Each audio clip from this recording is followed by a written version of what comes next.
Rádio Universal, AM 810 Santos. Estamos no estúdio da Rádio Trianon, transmitindo pelo Instagram, @programa Gente que Fala, pela nossa fanpage, facebook.com/programa Gente que Fala. Nosso blog é gentequefala.com.br, nossos telefones 3289-3580, 5052-5555.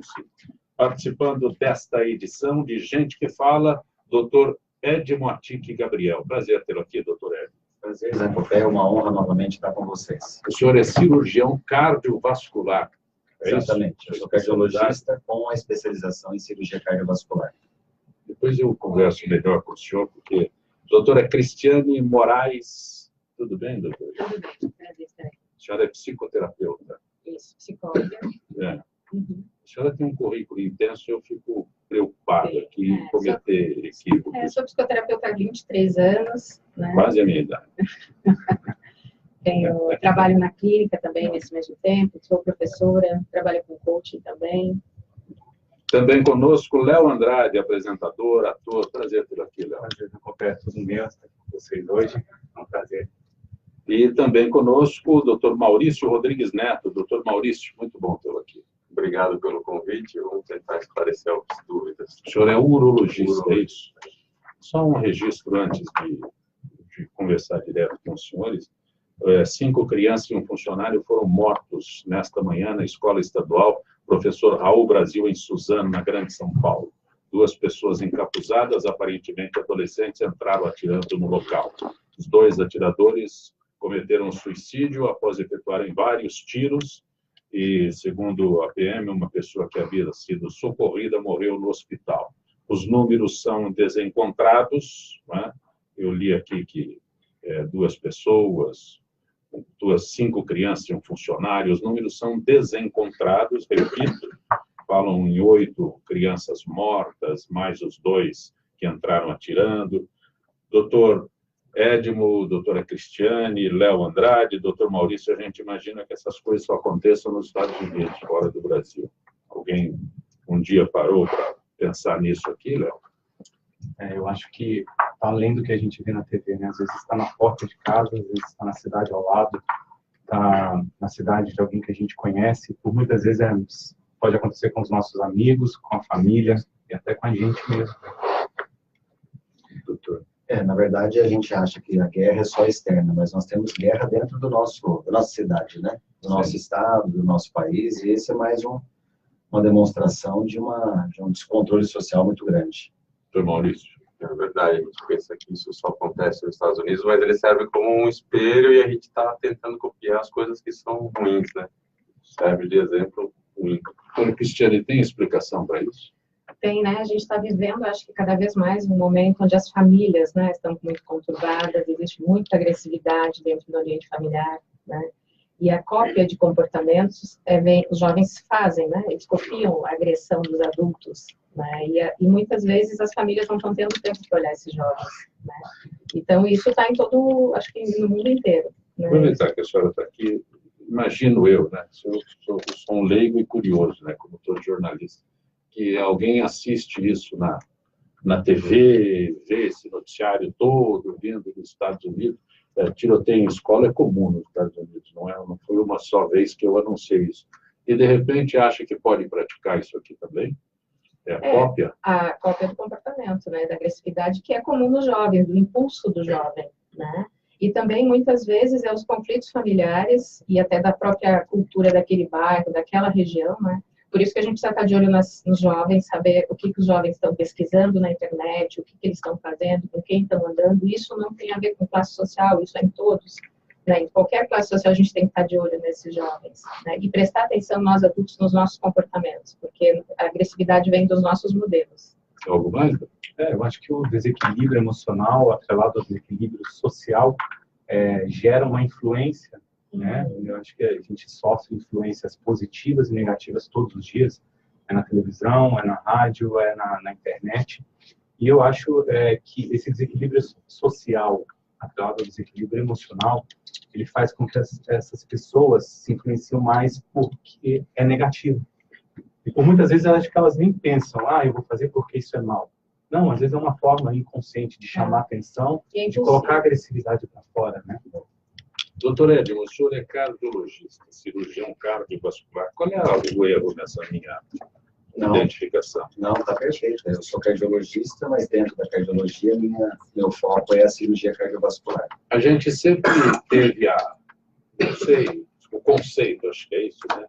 Que quem tem problema cardíaco é homem, mulher não tem problema cardíaco nunca. A gente nunca ouve falar de uma mulher que... Homem é bom, né? Eu coloquei 2 safenas, não sei quantas mamárias, aquele negócio.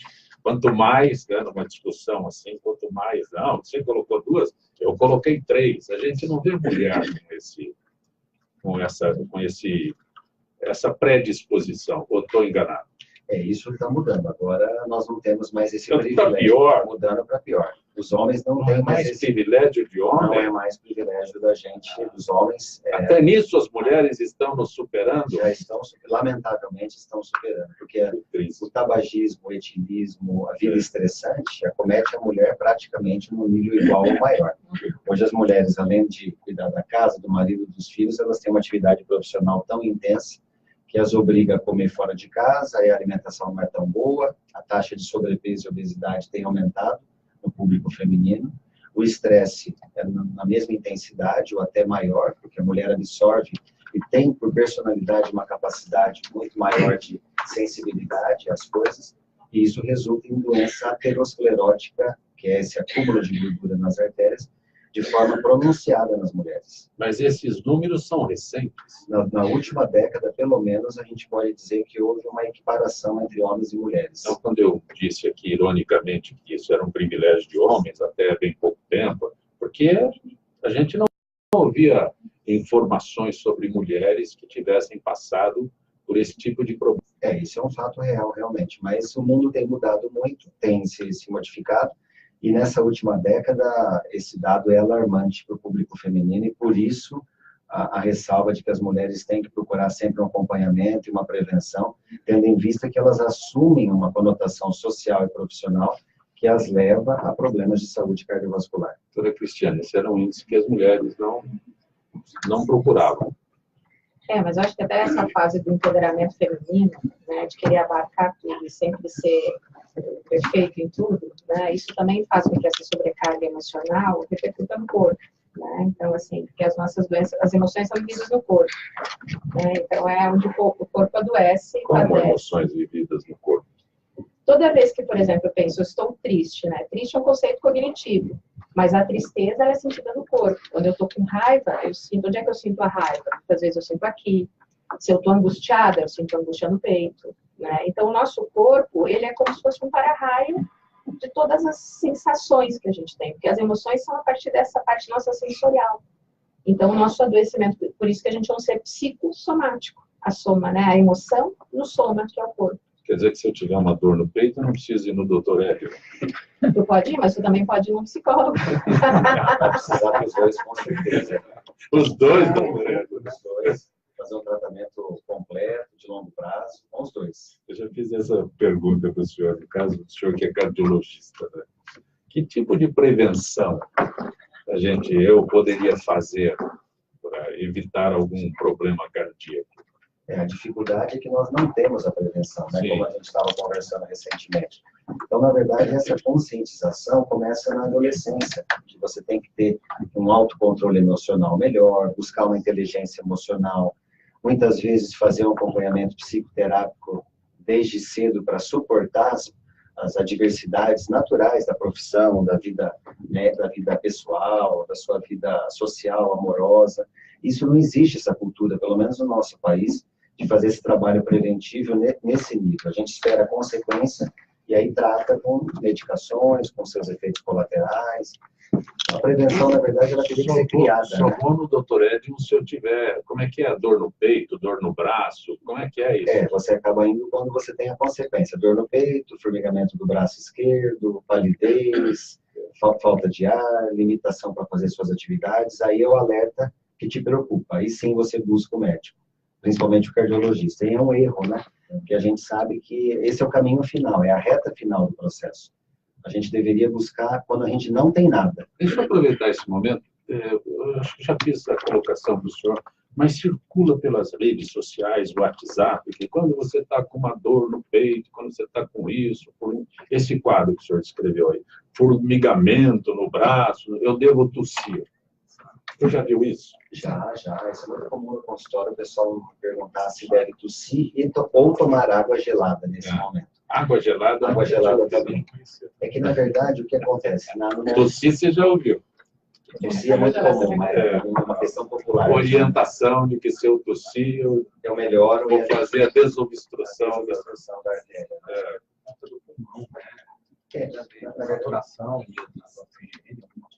Na verdade, quando você está na vigência da dor, de um quadro de angina, quando você faz você promove algum tipo de esforço, como a tosse, o espirro também poderia ser, mas aqui classicamente o pessoal opta pela tosse, né? Teria que ter rapé para poder espirrar. Exatamente.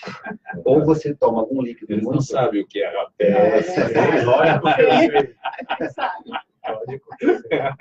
Ou se você tomar alguma coisa muito gelada, tomar água bem gelada, você provoca uma mudança de temperatura instantânea no corpo, ou uma mudança de pressão, que é o que a tosse, o espirro provocam. Então, você atenua um pouco aquele sintoma e dá um certo alívio, realmente. Mas não é que você está conseguindo substituir, você tem que continuar indo no pronto-socorro. Não é para parar. Não, tossi, parece que melhorou, vou voltar.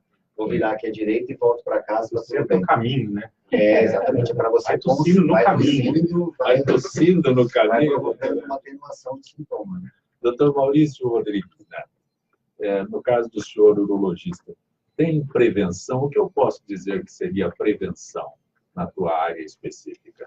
O homem, a partir dos 50 anos, vai ter que procurar um urologista para fazer, não é uma prevenção, é para procurar o câncer de próstata. Tem que fazer PSA e o toque fetal, porque se ele tiver a doença, a gente pega numa fase bem precoce, onde o tratamento é mais fácil. Não é que o PSA substitui o toque? Não, substitui. Se associa ao toque. O PSA e o toque tem que ser feitos conjuntamente. São complementares. Isso, a partir dos 50 anos é a recomendação da Sociedade Brasileira de Urologia.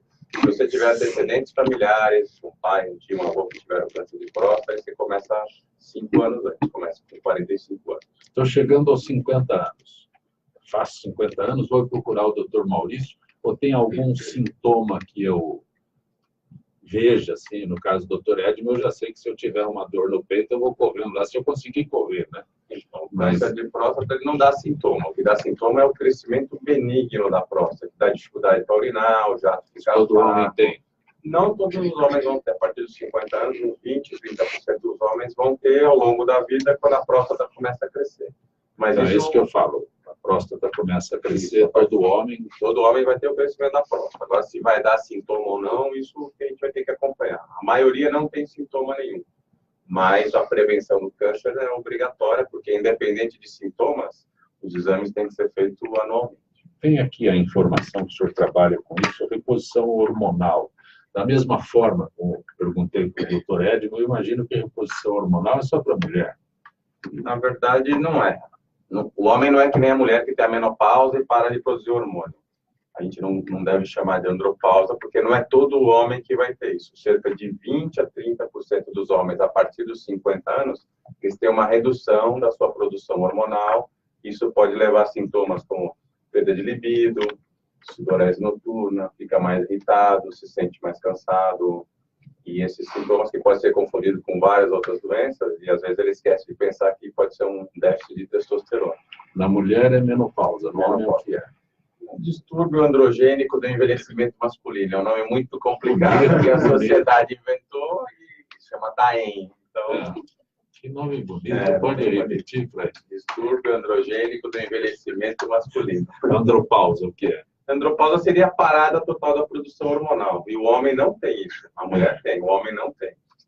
E quando diminui a produção hormonal, em uma porcentagem pequena dos homens, eles precisam procurar o urologista para fazer um tratamento de reposição hormonal. E com isso, esses sintomas normalmente melhoram. Se está comprovado que a testosterona está baixa, vale a pena repor essa testosterona que melhora os sintomas. Agora, se você tem esses vários sintomas, faz os exames do laboratório e a testosterona for normal, a gente tem que procurar alguma outra causa para esses sintomas. Começa a procurar, acha. Se achar e tratar, é bom. Léo, o que faz alguém como você decidir encarar a balança como uma grande inimiga? Eu acho que hoje ela não é mais a minha inimiga, né? Sim. Na verdade, Já foi há algum tempo. Na verdade, hoje eu não posso nem encarar a balança como inimiga, porque tudo que eu passei referente à balança é o combustível de viver agora. Então, eu lutei durante 28 anos contra a balança.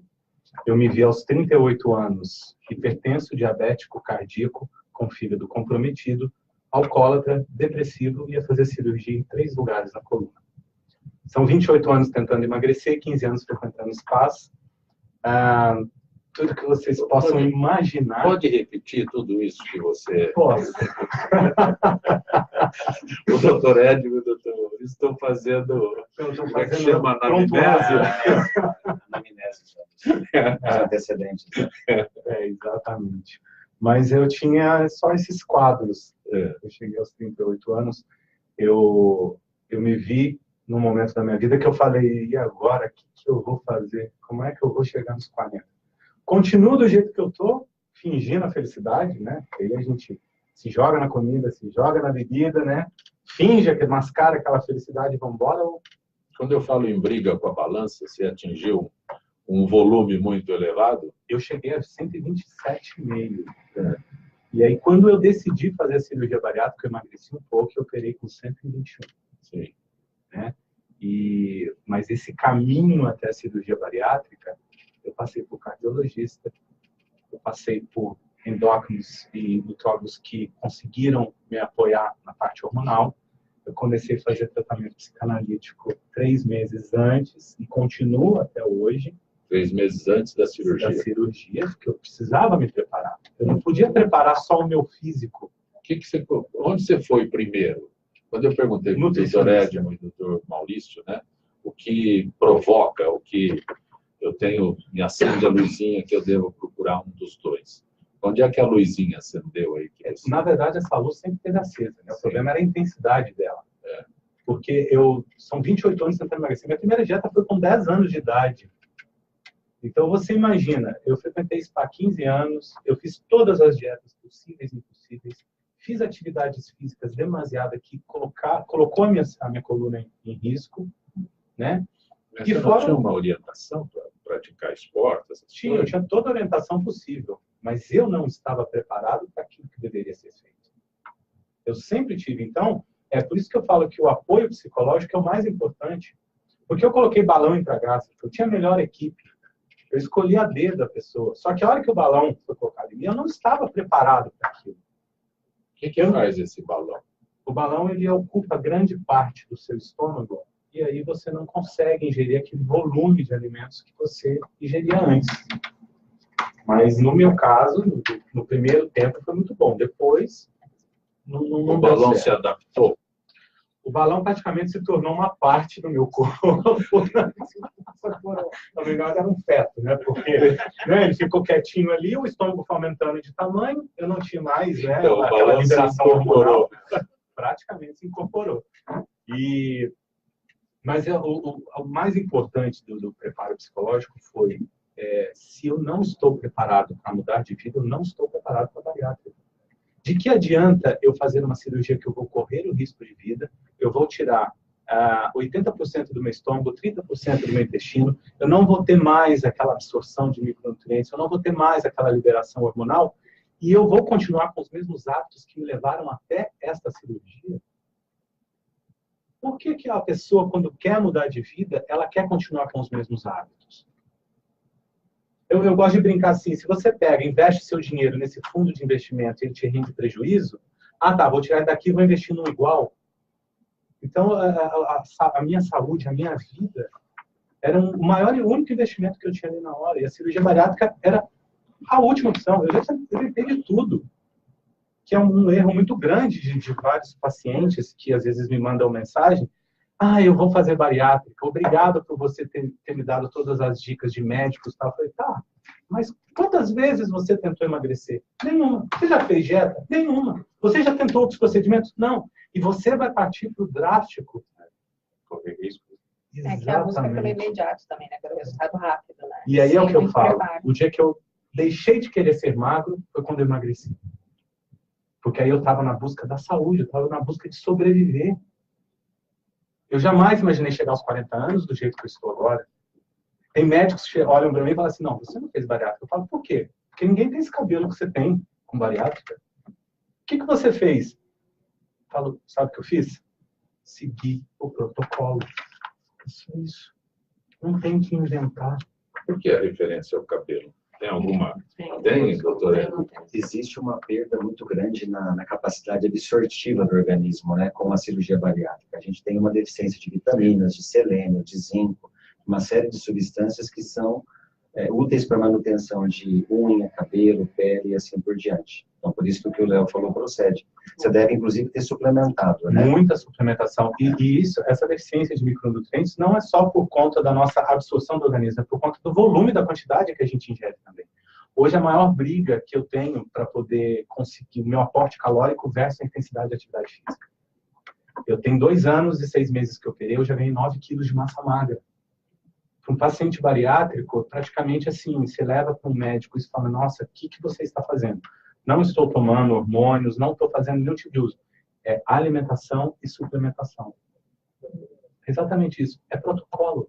Meu nutricionista pediu para minha alimentação ser assim, então eu vou fazer. Minha psicanalista pediu para eu agir assim, então eu vou agir desta maneira. Meu cirurgião disse que não é para fazer isso, não é para fazer aquilo, é para fazer desta maneira. Então vamos fazer. Eles são os profissionais, eles estudaram para isso, eles são capacitados. Agora, vai também muito do pós, né? O pós, do acompanhamento do profissional, né? Porque tem muito, eu vejo, às vezes, eu fui em 6 cirurgiões para poder fazer a cirurgia. Eu escolhi aquele que fez a consulta comigo olhando os meus olhos. No restante, eu me senti uma linha de produção. Tá, seus exames estão ok, aqui está, pega a sua carteirinha, passa para a secretária e marca a data. Senhor Maurício, qual é a diferença do quadro que o Léo descreve aí para um paciente que o senhor diz, olha, o senhor tem que fazer isso, fazer aquilo. Aí eu viro as costas para o senhor, não faço nada aqui. Isso a gente costuma ver, né? Pacientes que se recusam a fazer, por exemplo, uma biópsia da próstata, tem uma suspeita de câncer de próstata, ele não quer fazer a biópsia. Você tem que avisar que, se ele não quiser, isso em algum tempo vai ter uma consequência, né? Ele perde a chance de ser tratado a doença no começo e depois o tratamento não vai ser tão bom.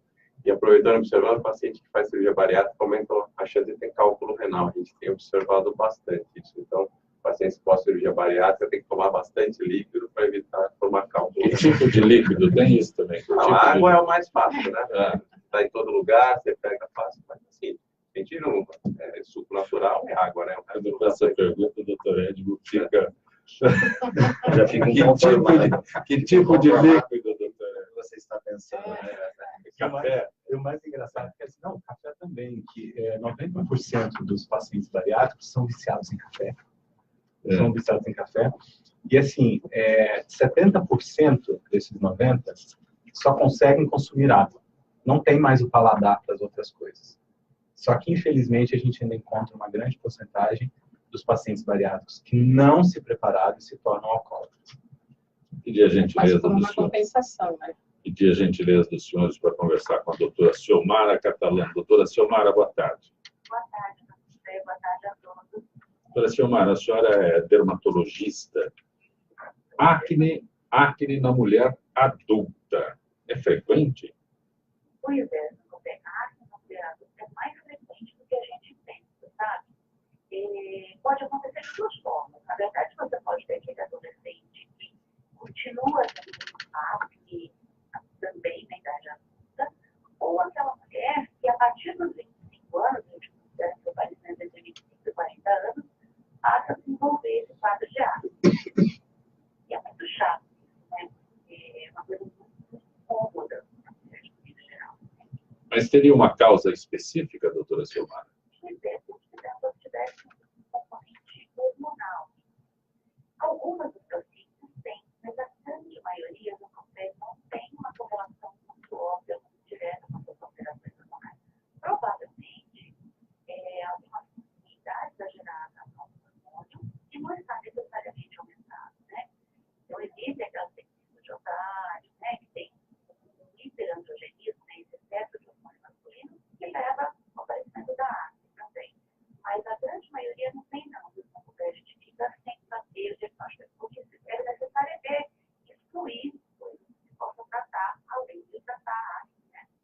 Tratamento específico, doutora Silmara? Um tratamento depende do como você está inflamado. Né? Você pode ter desde uma inflamação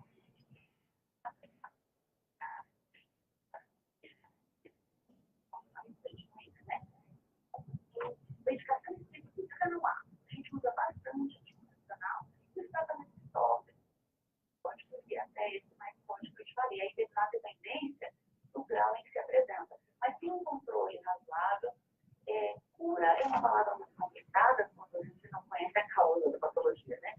Mas a gente tem um controle bastante interessante disso. Vale a pena tratar até para não ficar com manchinhas, né? Não ficar com as marcas disso depois. É mais difícil, né, de tratar a marca do que a própria ácido.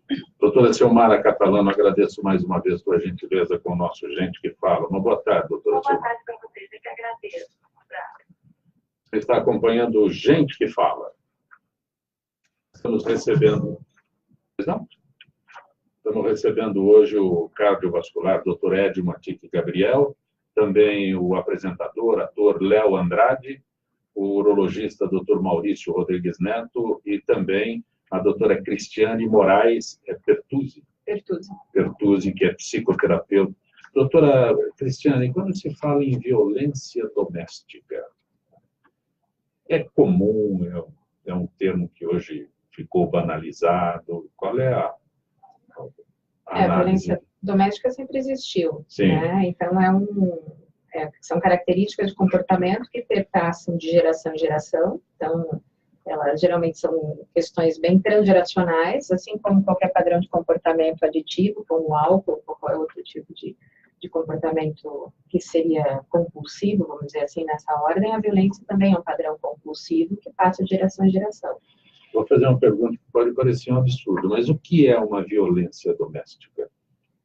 A violência ela é qualquer padrão de comportamento que pressupõe, né, o poder de uma pessoa sobre a outra, né, no grau de humilhação, físico, emocional. Né? Eu trato muitas situações de traumas gerais em consultório, e às vezes uma criança ou um adulto que cresceu ou ouviu muitas vezes dos seus pais: você é um burro, tu não presta para nada, etc, etc. Isso é um padrão de comportamento violento e que pode gerar e trazer muitos transtornos emocionais na vida adulta e vai perpassar um padrão de comportamento quando essa criança cresceu, se tornou um adulto e ele vai se tornar um pai, ou vai se tornar, né, um indivíduo dentro da sociedade, onde também vai trazer essa repetição de comportamento. Então, no caso específico da mulher no seu relacionamento doméstico, né? As autoridades anunciam aí com tanta euforia, delegacia da mulher, mais uma delegacia da mulher. Tem uma, aliás, a delegacia, acho que só uma fica aberta à noite aqui, né? Que é quando acontecem as ocorrências com mais frequência, né? Até que ponto isso altera o comportamento de alguém que seja violento? Ele é um recurso do momento para cessar aquele comportamento, mas isso não trata e nem impede que esse comportamento venha a ter recidivas, né? Então, a importância é de denunciar, porque às vezes é o momento que a mulher tem a coragem de dizer: não, agora eu não quero mais. É uma tentativa, mas isso não garante. As estatísticas mostram que as mulheres voltam para o contexto agressivo, né, onde está o agressor, e a violência continua, né? Então, assim, ela tem um certo grau de importância, mas não é aí. A importância é tratar essa mulher, tratar os traumas, repercussões até físicas. Eu estava explicando para o doutor ali na execução, que quando a gente tem um trauma, a gente tem uma alteração fisiológica da amígdala, que é uma parte que a gente tem aqui atrás, e que as técnicas hoje modernas de cura de trauma, uma delas chama MDR, é uma técnica americana, tu cura a amígdala. Então, assim, daí tu tem um tratamento que daí... Por que tu? De onde vem o tu? Eu sou do Sul. Eu sou muitos anos, 21 anos fora, mas meu tu eu não perdi. Eu saio do Sul, mas o Sul não saiu de mim. Ótimo. Então, esse tratamento de trauma para a mulher é importantíssimo. Isso vai fazer com que essa mulher consiga ter novos padrões de relacionamento. A cura Mas do e a trauma, dependência da mulher, no caso específico? Hoje o que a gente vê que é importante os recursos sociais, está tendo até um programa agora, né, de incentivar as mulheres a ter uma vida profissional, porque a dependência financeira, além da psicológica, é um fator da permanência da mulher no contexto agressivo, né, da dificuldade de romper esse contexto. Mas tem dois tipos de traumas que a gente tem que tratar. O trauma, esse transgeracional, a escolha de um parceiro agressivo, ela não é ocasional, ela não é por acaso. Ela vem de um padrão repetitivo de uma história familiar. Então, isso é importante ser tratado em psicoterapia, em trabalho de família, ou mesmo em centros de tratamento familiar. E a gente tem essas técnicas, esse trabalho para fazer. E outro é o tratamento do trauma em si, que isso também vai trazer uma cura daí real, e hoje a gente fala de cura real, coisa que a gente não falava no passado, né? Com essas técnicas que a gente trabalha. Então, mas, doutora Cristiane, os fatos até contribuem. Até bem pouco tempo, né? Alguém que batesse na mulher, cometesse violência contra a mulher em casa, a punição dele era uma cesta básica. Então, era mais barato bater na mulher e dar uma cesta básica do que enfrentar todo o processo. Hoje, esse quadro mudou. Existe até o conceito do feminicídio. Né? Até que ponto isso alterou o comportamento? Eu acho que a gente está vivendo, como a gente comentou no início do evento da escola, ali, um tipo de estresse, né, que as pessoas estão no seu ápice. Né? Então, os homens têm um comportamento geralmente mais impulsivo e eu acho que cada vez mais as relações elas estão no seu grau máximo de estresse. Né?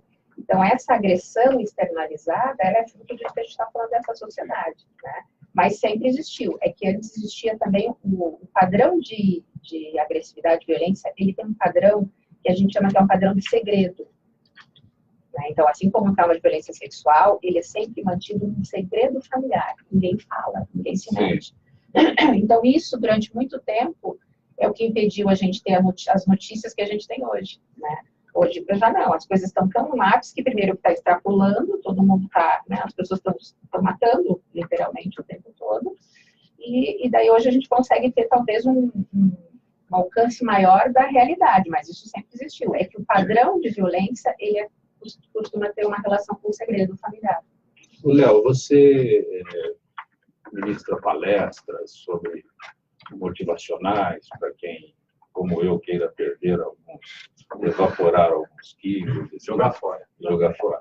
Não, mas no caso do Dr. Edmo e do Dr. Maurício, né, são sintomas específicos que levam alguém a procurá-los. Né? Sim. Mas o que levaria alguém a se encantar pelas tuas palestras? Bom, eu ainda não comecei a ministrar as palestras, eu vou começar agora o treinamento de coaching e realmente... Então, esse é o primeiro preparo que eu estou fazendo com você. Um dos primeiros. Não. Já estou exigindo que você faça palestras. Imagina. Mas é o que tem que acontecer. Sim. Porque quando a gente identifica o propósito, né, seria muito bem estar vivendo uma vida tranquila, esquecer tudo que eu passei. Então, todos os dias eu lembro um pouquinho que é combustível para eu continuar na minha missão. Eu acho que... Você mudou, deixa eu uma pergunta específica. O que você mudou? Você mudou hábitos alimentares? Né? Totalmente. Não come mais um quilo de filé sozinho, a não ser com pão, coisas desse tipo, não é? Porque tem meu primo que ele é incapaz de comer um bife sozinho, a não ser que tenha pão. Então, esse tipo de coisa uma das coisas que... Não, primeiro que não cabe. Primeiro que não cabe. Uma das maiores lições que eu aprendi depois da bariátrica, que é uma coisa que eu só ouvia, falava e achava bonito, que é o equilíbrio. O equilíbrio de tudo. Esse é o ponto que eu quero chegar. Como é que se aprende isso? Porque aquele prato maravilhoso que a gente come com o olho, né? Você olha assim e fala, nossa, que coisa maravilhosa. Resumindo, na hora que você estiver no bico do urubu. Ótimo. Não, mas não é só umas receitas para o Dr. Edmo, agora que ele está encantado. Ele disse que vai chegar esse final de semana. Eu imagino. Eu imagino. Tamanha a qualidade das receitas. Eu imagino. Mas é tudo adaptável. Eu acho que eu abandonei muita coisa da minha vida que não me fazia bem. Então, eu não sabia que fazia bem. Eu sabia que não fazia bem. E por impulso, e por cultura, por preguiça, por falta de procurar, e falta de coragem mesmo, né? Falta, às vezes, até, não sei, vergonha na cara, você saber que eu tô... Não, isso aqui... Sabe, resumindo, deixa eu dar tudo isso. Sabe uma coisa que eu percebi que era a pior coisa? É o eu mereço. Todo eu mereço vem acompanhado de uma coisa que não presta. Ou você come o que não precisa, ou você gasta o que não deve, ou você compra o que não tem necessidade. Então, eu acho que eu vivi a minha vida inteira no eu mereço. Hoje eu vou beber só mais um porque eu mereço, que eu estou cansado. Não, hoje eu vou comer uma lasanha porque eu mereço. Mas aí não era um pedaço, era metade da lasanha. Então, assim, eu acho que é uma coisa que... Metade minha, outra metade que eu me ofereço também. Não é assim? Exatamente. Eu acho que a cirurgia bariátrica, assim, ela me bloqueou de uma vez, né? Ou seja, não cabe. Então, pera lá. Então, vamos começar a achar o equilíbrio.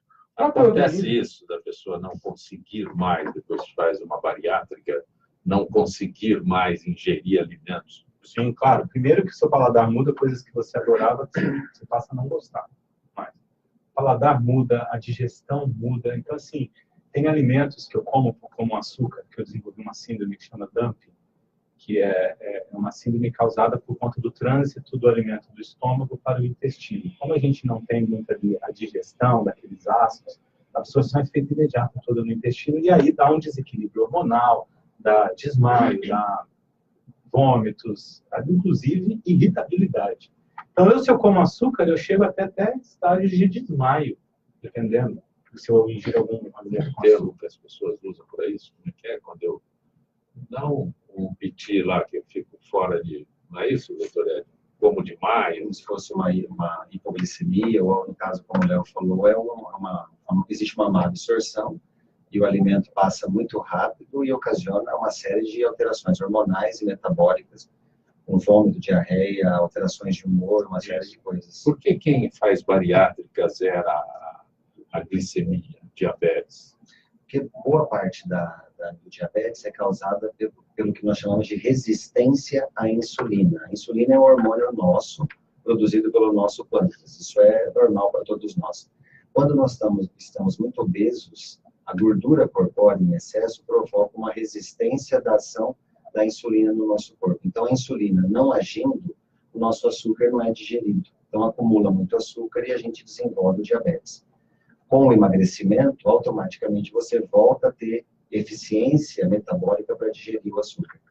Doutor Maurício, alguém que faça uma bariátrica e chega para o senhor, tem que informar, a primeira coisa é informar que fiz uma bariátrica.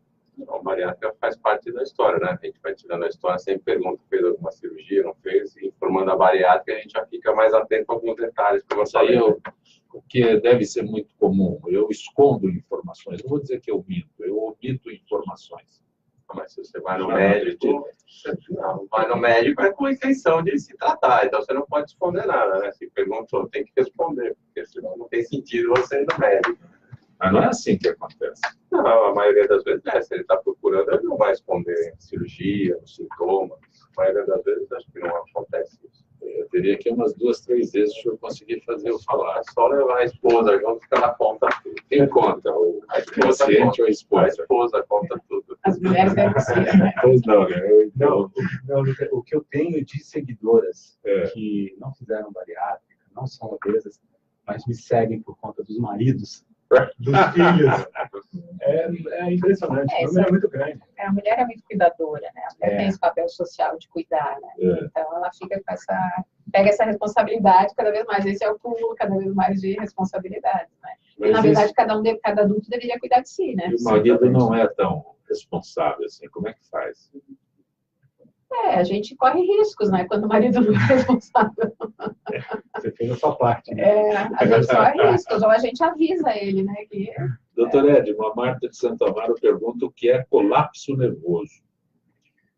Uma ótima pergunta que a Marta fez. O colapso nervoso, na verdade, é um processo muito complexo que envolve mudanças de comportamento, no funcionamento dos nossos órgãos. É uma etapa final de todo um processo de estresse, que o estresse, para que a gente entenda, não é só passar o nervoso por si só.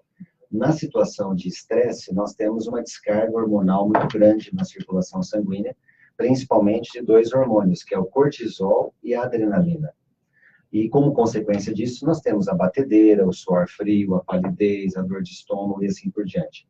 Agora, o acúmulo progressivo de episódios de estresse, então, trânsito, trabalho, vida pessoal, impaciência com uma série de fatores, problemas financeiros, paciência com gerente de banco, por exemplo. Paciência, né, com o gerente de banco, principalmente quando ele quer cobrar da gente algum juro, né? Sim. Então, situações corriqueiras que vão se acumulando vão levar ao que a gente chama de um colapso nervoso. Você está num estágio já extremo do seu estresse, e nessa fase você já tem alterações tão graves a ponto de pensar em suicídio, alterações que te levam a pronto-socorro com dores torácicas que possam ser sugestivas até de um infarto. Então, é um momento muito crítico da vida de uma pessoa. Essa dor tem uma intensidade que faria com que ligasse um pisca-alerta na pessoa?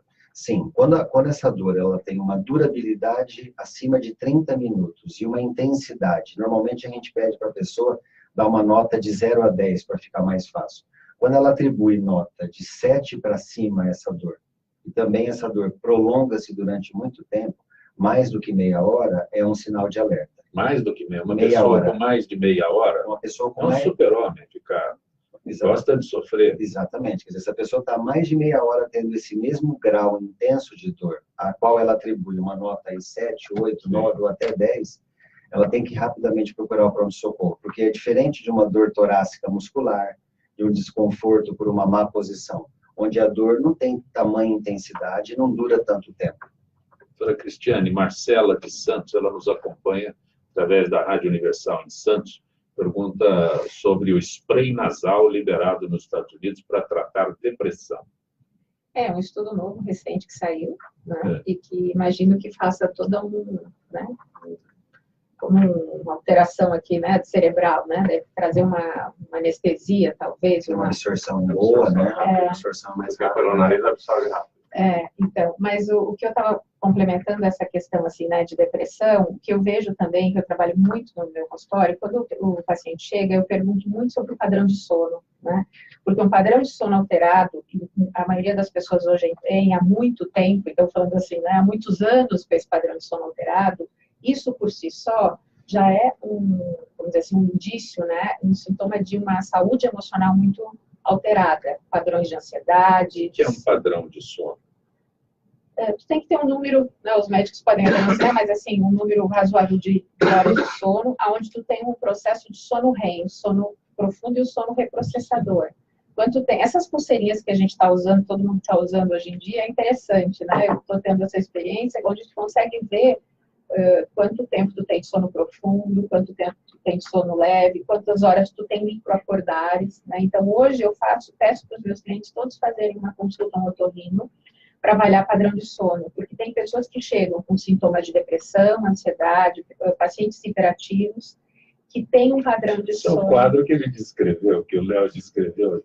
Mas ele deve ter trabalhado todas as suas questões, né? Muito. Porque ele falou que teve questões com bebida, etc, etc. Então, tem várias histórias aí, que a anamnese é longa, né, para a gente trabalhar. Mas o que eu tenho falado muito, insistido... A anamnese é a mesma coisa que eu falei para o doutor Maurício, eu escondo as informações.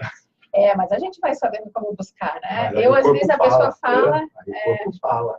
E eu pergunto muito do sono, porque tem às mais vezes... Esposa, não é o que ele está falando, não é.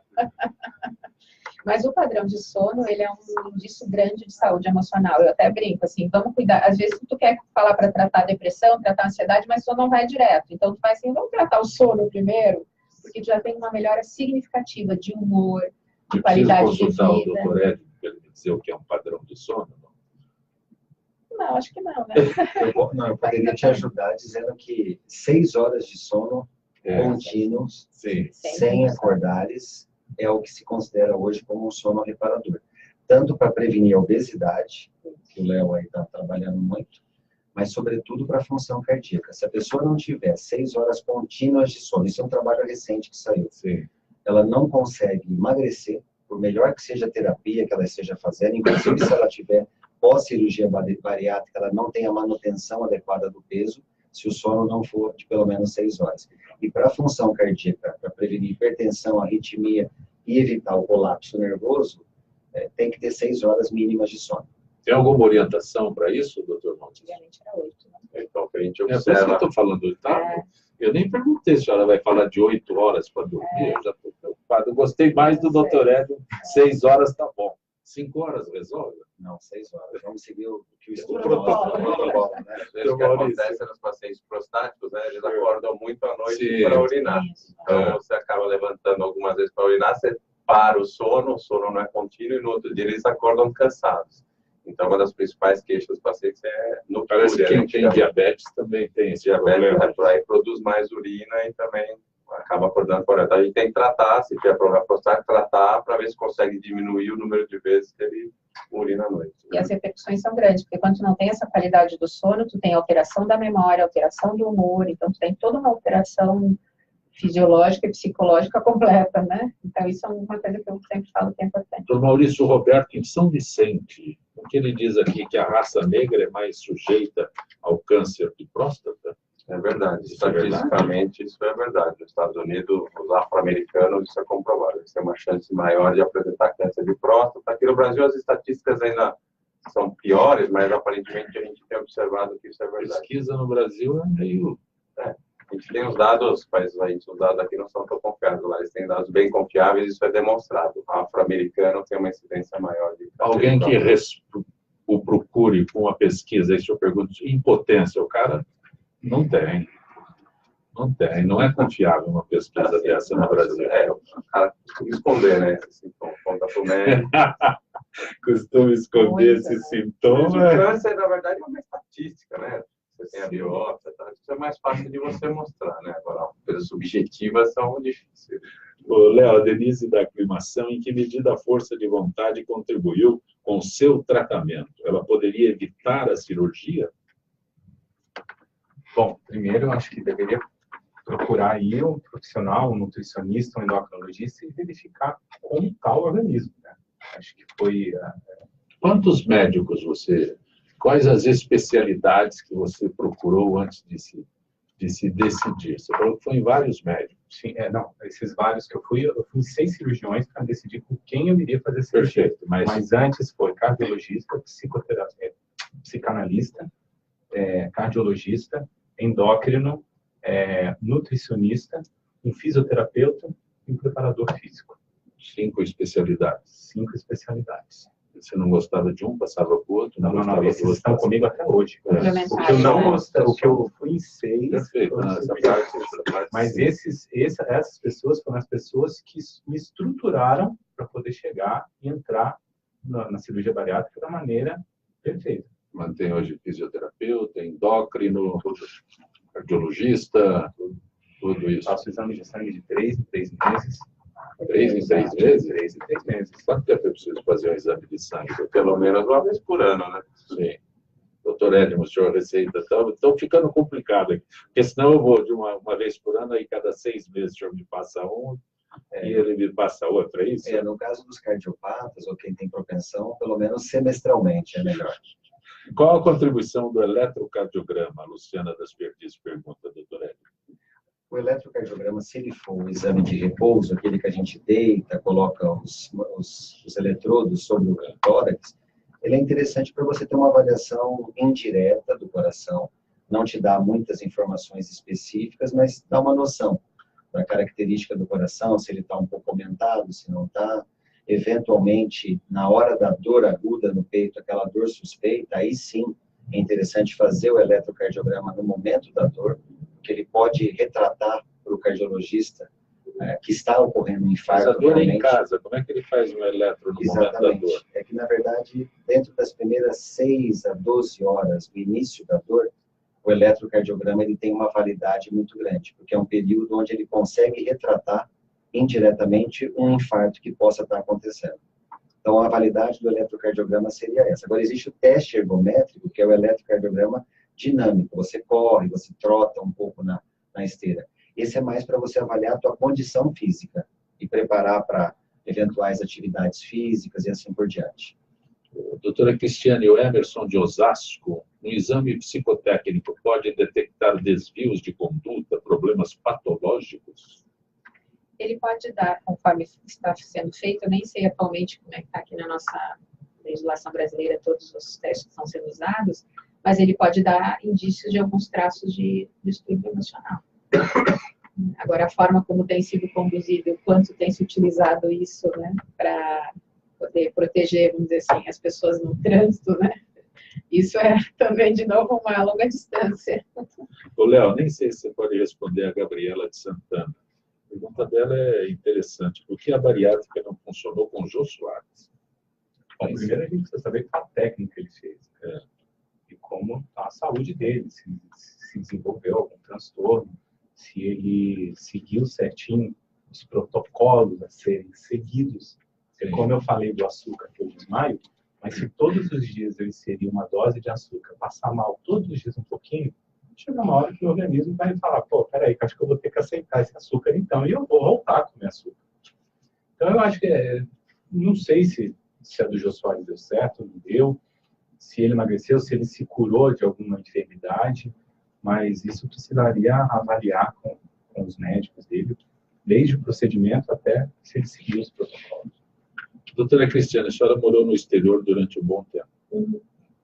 Tem uma lei italiana que entrou em vigor ontem na Itália, né? Crianças que não comprovarem adequadamente terem sido vacinadas não podem frequentar aulas. Parou um pouquinho para avaliar esse quadro no Brasil. Isso vem depois da morte do neto do presidente Lula, né? Na verdade, a gente tem uma questão, né? Aqui as leis também podem existir, mas elas são difíceis de serem cumpridas, né? Eu acho que lá fora a gente tem uma experiência de que as coisas são mais levadas, né, a risco. O que é para fazer, se faz, né? Então, uma placa de pare funciona como uma placa de pare. Aqui, pare é quase que ande, né? Sim. Então, a gente tem uma diferença de cultura. Tem uma vontade de ultrapassar tudo que é proibido. Rotatória não funciona, né? Aquela coisa que quem chegou primeiro sai, não, né? Não funciona. Sim. Então, assim, eu acho que o padrão cultural de comportamento, isso interfere, né? A gente seguir ou não essas regras, essas leis, né? E a questão da proteção à criança, né? Eu acho que a gente tem também algumas culturas, por exemplo, a cultura também americana, a criança desde pequena ela é ensinada a como pedir ajuda no caso 911, né? Ela tem que chamar, ela tem que buscar um número para pedir ajuda, né? Sim. E eu acho que essa questão da proteção também, das pessoas levarem a sério, como proteger as crianças, tem que fazer, não vamos levar em conta os boatos ou as outras teorias que não são comprovadas. Eu acho que a gente tem algumas culturas que seguem muito mais a risco que nós, né? A gente leva muito em consideração os boatos, né? A nossa cultura é uma cultura muito mais emocional, né?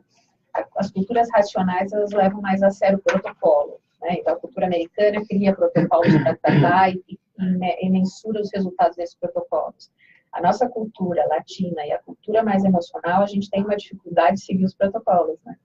E a gente sabe que todo um protocolo tem o seu grande valor, né? Em termos, assim, por exemplo, preventivo, que a gente estava comentando que não existe. Não existe prevenção. Né? Ou em termos de erradicar uma doença, né? Erradicar um tipo de característica daquela sociedade. Conceito de prevenção, eu sempre discuto com o doutor Edmo, mesmo com o doutor Maurício, não tem conceito de prevenção. Nem sei, qual seria a prevenção? Tem uma prevenção para se evitar câncer de próstata, doutor? Então, os estudos que foram feitos até agora, com tomate, soja, zinco, selênio, vitamina E, até agora nada comprovou que você pode evitar de ter câncer de próstata. Então, o que você faz é procurar o médico e rastrear, se encontrar, tratar rapidamente para evitar problemas. Doutor Edmo, tem uma prevenção para eu não ter... Você vai falar tudo aquele negócio que eu não posso ir nesses fast food, não é isso? Na verdade, eu acho que a prevenção efetiva seria uma educação infantil. Não posso entrar mais, segundo o teu protocolo, né? Não posso mais entrar em praça de alimentação, porque aquele negócio é maravilhoso. Claro que pode. Só saber. O protocolo dele é certo. Aposto que não é. A questão é a educação infantil. Saladinha, doutora, que saladinha. Não, bota um frango grande no meio da salada. Enorme. Né? Porque a questão, eu acho que seria criar uma educação infantil, é aculturar as crianças, que serão os futuros adultos, a saber os limites. Os futuros cardíacos, a saber os limites. Imagina nos Estados Unidos, a gente vê aí imagens das crianças pequenininhas, já super obesas, né? Comendo coisas totalmente erradas. Então, se você não criar essa cultura na infância, e aí podemos dizer que não há prevenção mesmo efetiva no país, porque não existe um programa efetivo de educação infantil nesse sentido no país, que tenha dado resultado, pelo menos até o momento. E aí a obesidade começa na infância, passa para a fase adulta e as No complicações. Brasil já existe o problema de obesidade na infância? Sim, sim, nós temos taxas altas. É uma questão da gente observar. Nas grandes cidades, é parar o carro no sinaleiro e ficar observando as pessoas passarem. A gente vai ver muitas crianças ou adolescentes já com características que induzem a obesidade infantil. Léo Andrade, você disse que tem seguidores, pessoas que te seguem. Seguem onde? Segue no Instagram. No Instagram, conta Léo BF Andrade ou Léo Andrade, só digitar aqui, achar minha página lá. O YouTube e tal. Se eu quiser segui-lo, né? O que eu encontro lá na tua página? Léo Andrade, eu entro lá, Léo Andrade. Isso, bom, lá você vai achar algumas postagens que contam todo o meu processo. Na verdade, eu iniciei esse trabalho assim, totalmente sem imaginar o que aconteceria, fazendo fotos de antes e depois. Então, durante o processo, no primeiro ano, no segundo ano, e assim eu vou fazendo toda semana, contando a evolução, na verdade. Né? Eu tenho um espaço que eu me dedico, que são os stories, que duram 24 horas, onde eu converso com as pessoas, eu falo sobre superação, eu conto um pouquinho das minhas experiências. Então, assim, é um lugar onde eu consigo mostrar para as pessoas tudo que eu passei, tudo que eu superei, tudo que eu estou aprendendo, na verdade. O que eu fiz para dar certo, o que eu fiz que não foi certo, que eu cheguei, que eu caí, que eu levantei, como eu aprendi. Então, é um lugar onde eu converso com as pessoas. Eu apresento também um programa na Rede Mais HD, que é Record Minas, também, que eu apresento uma coluna semanal. Cada semana é um tema que eu falo, mais relacionado com as perguntas dos seguidores pelo Instagram, né? E vai de tudo, vai desde obeso a bariátricos, a família, a pessoas que querem se superar de alguma forma, não só na obesidade. Como quer se superar de alguma forma? Bom, é o que eu falo com as pessoas. Eu me encontrei no fundo do poço. Qual foi a mola propulsora que me jogou para fora? Foi emagrecer? Foi querer ser saudável? Será que houve dentro de mim alguma coisa a mais para poder falar, acorda, você tem coisas boas aí dentro. Você tem uma missão. Você tem que fazer por onde o seu dia a dia. Você tem que se superar. Está na hora de você viver a sua melhor versão. E aí eu aprendi que eu passando isso para as pessoas, é o meu exemplo que está motivando, que está ajudando, que está incentivando as pessoas a vir. É por isso que eu faço exames de 3 em 3 meses, porque eu preciso saber o que está acontecendo comigo. Mas 3 meses não é muito pouco tempo o exame? Bom, para o caso dele, que é um pós-bariátrico, né? De quantos anos já? 2 anos. 2 anos. Não, 3 em 3 meses com 3 anos de acompanhamento, tá bom. Eu vou te contar uma história, rapidinho. Uma seguidora me mandou uma mensagem desesperada que a filha estava diagnosticada para poder fazer tratamento psicológico e psiquiátrico e queriam dar medicações para ela. Ela tinha feito cirurgia há 1 ano, ou menos, até não me lembro. E aí eu falei, passa os exames dela para mim. E eu liguei para o meu endócrino e falei, não, essa pessoa está com deficiência de vitamina B. Ou seja, tinha 3 meses que ela não fazia reposição de vitamina B. E aí fui saber que a vitamina B pode causar demência, né, diversas coisas. Então, é uma coisa muito arriscada. O organismo bariátrico é muito sensível. Se a gente cuidar direitinho, o resultado está aqui. Está aqui. É o que as pessoas falam, mas dá certo. Mesmo assim, olha aqui, ó, dá uma olhada, pode olhar. Quer ver o antes? Quer meu prontuário? Quer saber quais são? Repete o teu Instagram, a tua forma de entrar em contato contigo. O Instagram é Léo BF Andrade. Doutora Cristiana Moraes Pertuzzi, como eu a localizo rapidamente? Tem o telefone do consultório, 11 5096 1555. Tem algum site? Tem, doutoracrispertuzzi.com.br. Doutor Maurício Rodrigues Neto, como eu o localizo rapidamente? Facebook, Dr. Maurício Uro. Doutor Ed Matic, como eu o localizo rapidamente? Pode ser Sem estar com dor no peito. de preferência, sem dor no peito, para a gente fazer a real prevenção. Pode ser pelo site, que é drgabrielcardio.com.br. Ali tem canal de dúvidas, tem vídeos educativos. E o meu canal no YouTube, que está acessível também, que é Dr. Edmo Gabriel Cardio. Agradeço ao Dr. Edmo Gabriel, à doutora Cristiane Moraes Pertuzzi, ao empresário, apresentador, ator Léo Andrade, e a urologista Dr. Maurício Rodrigues Neto, que participaram desta edição de Gente que Fala. Estaremos de volta amanhã, sempre com direção do jornalista Fausto Camunha. Gratos, até lá.